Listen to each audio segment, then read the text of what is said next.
Hey guys, welcome back to Reserved Investment. And you know, you Timmies, Kimmies, and Poindexters operating in the collectible card space, you guys are really crazy.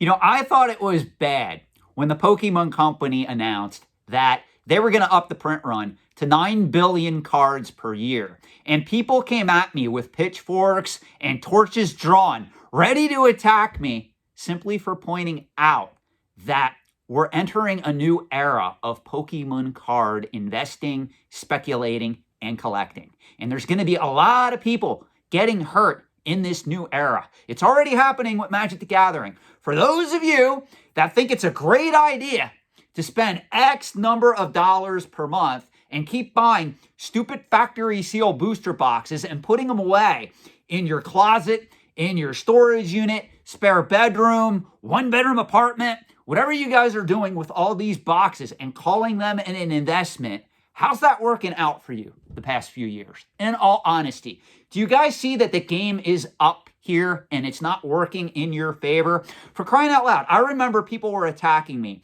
and telling me, Sean, it is fundamentally impossible for a booster box of the modern era to go below $79.99. Well, I'm sorry. Log on to Amazon.com during any of their Prime sales, or hell, probably even right now, and you can find Magic the Gathering booster boxes selling brand new for less than $79.99 a piece. This is the new norm going forward. This is what happens when you have people come to YouTube and tell you, hey, I invest in factory sealed Pokemon products, Magic the Gathering products, video games, Amiibo, and they amass a large following of subscribers. And everybody goes to the market and starts hoarding this stuff. What do you think the manufacturers do? Number one, they quietly or publicly announce they're going to up the print run. Number two, mass-produced scarcity becomes the norm, which is what we're going to talk about today when we get to that. That's how you got this wonderful, stupid snafu of a product called the Wizards Magic the Gathering 30th Anniversary set. But overall, these are some lessons that you guys need to learn. There is no such thing in the antiques and collectibles trade, or even in economics in general, as a free lunch, as a lot of you are going to find out. Your money would have been better off elsewhere than sitting there in a lot of these factory sealed modern era products. If you are going to invest in Pokemon, if you are going to invest in Magic the Gathering, you need to go back and invest in the vintage, higher end products, cards, factory seal booster boxes. That's where the long-term collectability and potential investment is. And keep in mind, both Magic the Gathering and Pokemon are very new as far as antiques and collectibles are concerned. It's just like how I was able to predict the great video game bubble.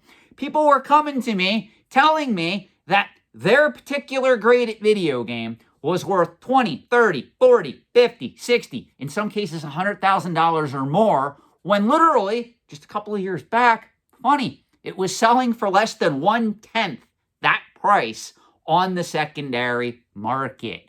No collectible, no asset class at all should go up exponentially. And if it does go up exponentially like that in value, you need to sell into the market, guys. Remember, the one thing that I teach on this channel, you sell into the hype. You do not buy into it. I don't care how much your heart aches for Star Wars, G.I. Joe, He-Man, Planeswalkers, Pikachus, Crazy Chicks, Pokemon, Batman, X-Men, Spider-Man. You sell into the hype. You do not buy into the hype.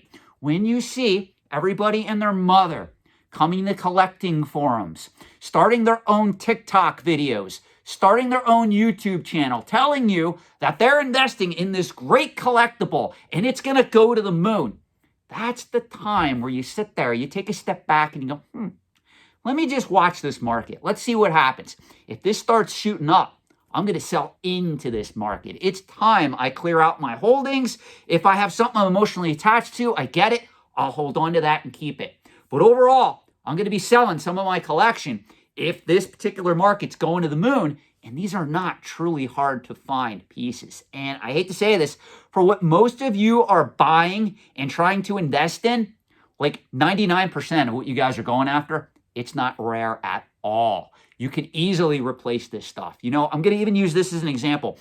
Let's say that you're somebody who owns a copy of an Amazing Fantasy 15. And let's say you own that even in mid to even higher grade. They are readily available on the secondary market if you got the cash. Now, if somebody came to me, remember guys, I'm a consultant in the antiques and collectibles trade. My email is in the video description below if you do want to use my services. If somebody came to me and said, hey, Sean, you know, I'm seeing comic prices exploding. I have this Amazing Fantasy 15. I have it in, let's just use this as an example, CGC 7.0. And I really love it. I'm emotionally attached to it. I also have all these other books from the Bronze Age, Silver Age era. What do you think? What should I do? I would honestly tell you, if you're truly attached to that Amazing Fantasy 15, I would tell you to hold it. Sell the other stuff, because that's a book that at least is considered a grail. But right now, in the year 2022, some of you are doing stupid stuff with some of these Copper Age books. Amazing Spider-Man 300 somehow is now a mega key to some of you guys, which if you check the CGC census, again, how many copies of that book are sitting in 9.8 condition? And this is where I get comments, Sean, you don't understand. You can't trust the CGC census. I'm here to tell you guys, nobody is cracking that book out of its holder in CGC 9.8 condition. I am sorry. What you see on the census is pretty close to how many copies in 9.8 condition or better are out there on the market today. The book is common as day. It is not rare by any means. And as soon as the comic book marketplace starts to correct and all these Timmies, all these speculators get out of the market, you aware that's one book that is going to start falling quickly. And now you guys, you're going after some of these stupid other books, like Wolverine. I don't even know what numbers you guys are going after. Like, well, it's the first time Wolverine fought Deadpool. And I'm like sitting here pulling my hair out going, why all of a sudden is this book a key? Why are some of you guys going nuts for these Copper Age books that nobody wanted for decades, that are sitting in collections in near mint condition, no less, that now you guys think are truly scarce, rare, and coveted? Again, you want to invest in comic books. I'm sorry. You're probably going to have to sell off most of your collection and go after some very good, some very high valued Silver Age keys. Possibly there's a few Bronze Age keys that I would recommend, not many. Most of all, you should be invested in either Silver Age or Golden Age books if you're trying to invest in this stuff long term. Now, with that being said, what does this have to do with Magic the Gathering's 30th anniversary set? That's going to come out in a couple of weeks and retail for $999. And if you're not aware, for that $999, you get what amounts to 60 proxy cards. You're going to get 4 packs of 15 cards. Each of those packs is going to contain 1 rare card. And yes, guess what? Guess what? They found a way to reprint the coveted reserve list. Believe it or not, for that $999 you're about to spend, in each one of those packs, you have at least one chance to pull a coveted, reprinted Black Lotus. Now, what's the catch? Well, guess what, guys? I really hate to tell you, it's a proxy. It's not even allowed in tournament play. So this is just for somebody that really is upset at Wizards because, heaven forbid, they won't reprint the reserve list. Well, guess what, little Timmy, Kimmy, and Poindexter Jr.? You got your wish. Wizards just reprinted the reserve list, but you're going to have to pony up $999 to play in that proverbial pond. Now, again, this, in my opinion, is mass-produced scarcity meets mass-produced stupidity. So what is my advice for all of you that want to attempt to invest in a product like this. First, I'm going to be honest. I think this product, it may be slow to sell at first, but it's going to do quite well on the market. I can't guarantee it's going to do so well on the secondary market at first because, again, we're coming out of the gate here at $999. Now, if you come to me and you say, Sean, I'm looking to invest long-term in Magic the Gathering, would you advise me to go after this product? The answer is no. And it's not only no, it's hell no. If you're going to invest in Magic the Gathering long-term, going back to what I just said in this video, please understand there are risks here because this is a very new and speculative collecting category. That being said, I actually like Magic the Gathering better than Pokemon from an investment standpoint because Pokemon has attracted all the Timmies, Kimmies, Poindexters, speculators, unsophisticated investors thinking that everything that's stamped Pokemon is going to be worth a fortune 5, 10, 15, 20 years from now. And that is 100% false. As a matter of fact, Pokemon has been hyped just as much as a lot of the great video games out there. The only difference is that market, the market for Pokemon, was not technically manipulated or alleged to be manipulated by a known third-party grading company or individuals that are affiliated with a third-party grading company. Now, this is where it gets interesting, guys. I've said this before. If you're going to attempt to invest in Magic the Gathering over the long term, you're going to have to go after the original alpha, beta, unlimited, to a certain extent revised. I really don't like revised. I think there's much more opportunity in Arabian Nights, Antiquities, and Legends. So I would consider the 6 sets to invest in Magic the Gathering. If you want to do it over the long term, Alpha, Beta, Unlimited on one hand. On the other hand, Arabian Nights, Antiquities, and Legends. You can choose how you want to go about it.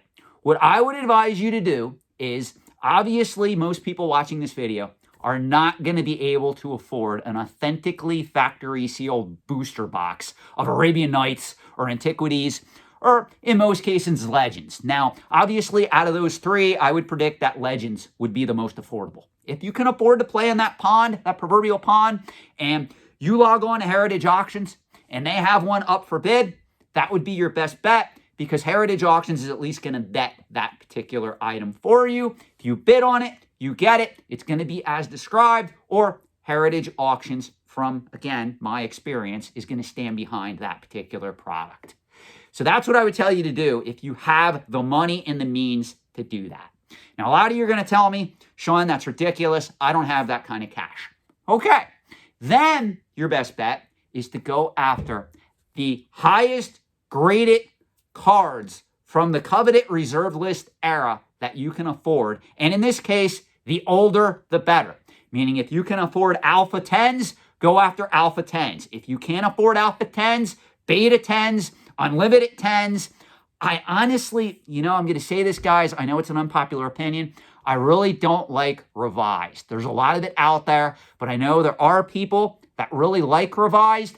So if that's really all you can afford, go after revised then. But more importantly, what I like more than revised is Arabian Nights, Antiquities, and Legends. Those are really the 6 sets that you want to play in. I do not like Mirage. I do not like Tempest. I do not like Homelands. I do not like any of those sets like Ice Age or Fallen Empires where people were hoarding this stuff for a particularly long time. And now, just because so many people are hoarding it, because it's been taken off the market, the price has risen exponentially as more speculators are coming into the fold. Those particular sets, in my opinion, were overproduced. Again, even back in the 1990s, we had mass-produced scarcity. I know, guys, it's not a concept that I invented in my bedroom and are presenting it to you on this channel to try to sound intelligent. Mass-produced scarcity in the antiques and collectibles trade has really been a thing since the 1960s, since the 1970s. Those of you that are my age, older than me, you probably remember back in the 1980s, you would see infomercials late at night advertising limited edition pieces being produced by the Franklin Mint or the Bradford Exchange. That was the first introduction to mass-produced scarcity that the antiques and collectibles trade became synonymous with back in the day. That's where it started. Now, more on that in another video. Where I'm going with this, though, is please understand a reprinted proxy Black Lotus over the long term is not going to affect the value of an original alpha, beta, or unlimited Black Lotus. Don't let the Timmies, Kimmies, Poindexters, speculators, any of these people on some of these stupid collecting forums or Facebook groups claiming, hey, look at this. Wizards broke the reserve list. Ha ha ha. All those investors are going to lose out. No, my friend. This is actually, this is where it gets good, guys. This is actually going to create more demand for those coveted reserve list cards. Believe it or not, Wizards is really profiting from both ends of the proverbial coin here. Not only are they able to reprint these cards, sell them to the masses at a premium, no less, but now demand for their product is going to go up as people go, you know what? This is pretty cool. This is iconic. I don't want this 30th edition proxy. I want the real thing.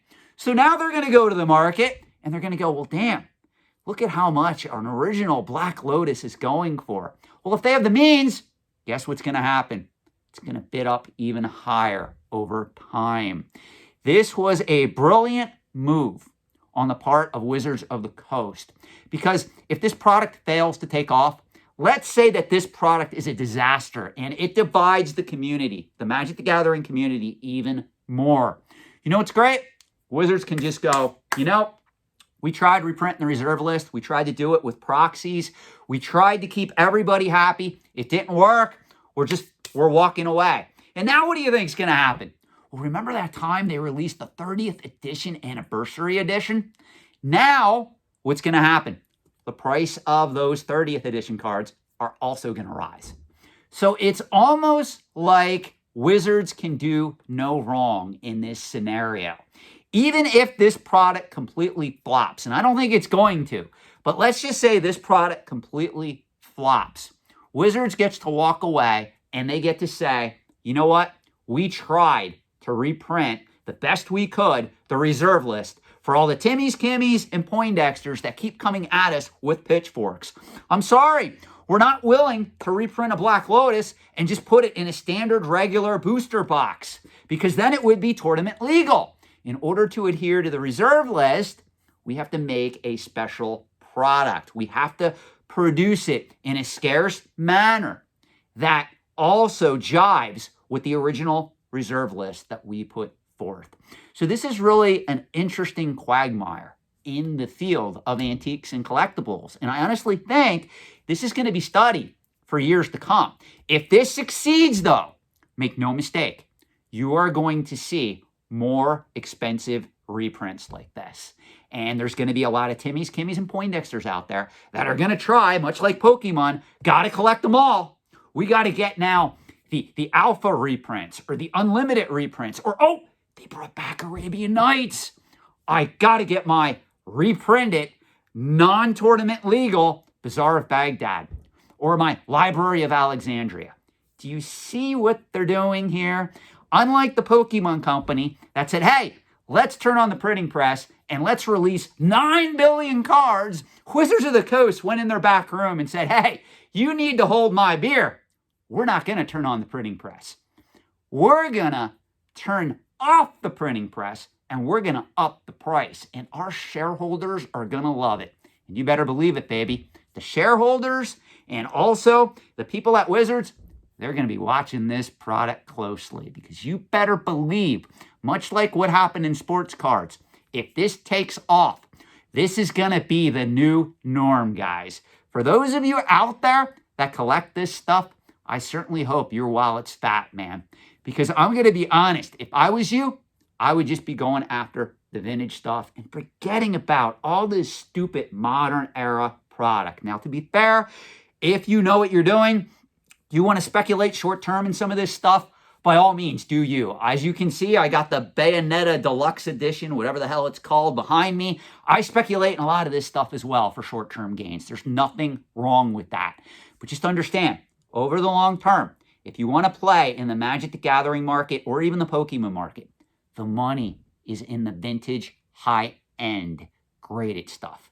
It is not in any of these mass-produced products that you guys are putting into your closets, game rooms, wherever you think you're putting this stuff. Really, in all honesty, you're just tying up dead money at this point. And I got to be honest, there's going to be more videos on that. I actually had somebody that reached out to me and actually wants to do like a interview live stream where they pick my brain on this, because I am not a fan anymore of this mass-produced era of buying Pokemon cards, keeping them sealed, throwing them in a closet, or Magic the Gathering, or even Flesh and Blood. I'm going to say something. It honestly looks to me, if you look at the card game Flesh and Blood, in all honesty, it's almost dying. There's a lot of people that are really were only involved in Flesh and Blood when they could make money on the cards. Now that the market has cooled significantly, there's a lot of people pulling out. And if you go back, you listen to my comments on that particular card game, I told you guys it was inherently risky. And to be fair, I have a very small position in Flesh and Blood. I'm not going to lose a lot because I didn't do anything stupid. I wasn't paying a premium for some of those, what were they, alpha editions, some of that shit that they were putting out in limited quantities that you guys were hoarding. And then we had, what were they, the cold foil cards that people were getting graded, claiming they were worth $10,000, $15,000 for a card game that's only been on the market 2 years. Some of you guys really need to learn how these markets work. You guys are very easy to manipulate. You know, I'm going to say this now that we're at the end of the video. I'm ready to wrap up this video. I can truly say this. I made a lot of my money back in the 1990s by literally selling stuff to you guys that have that similar mindset. And today, my money's invested in mutual funds, ETFs, real estate, and then I'm diversified in collectibles. A lot of the people that bought the stuff that I was selling, the pre-Nintendo video games, certain toys, comics, you guys didn't really make anything at all. I hate to say that in some cases, you actually lost a lot of money. It didn't even keep up with the cost of inflation. And if you would have put that money somewhere else, like an S&P 500 index fund, you would be sitting pretty right now. And that's why I do this channel, guys. I try to help a lot of the people out there that are dazed and confused and also infatuated with these markets, not understanding how they work over the short term and over the long term. If my content interests you, please consider subscribing, please consider liking, or even leaving me a comment in the comment section. Thanks for watching. Have a great night.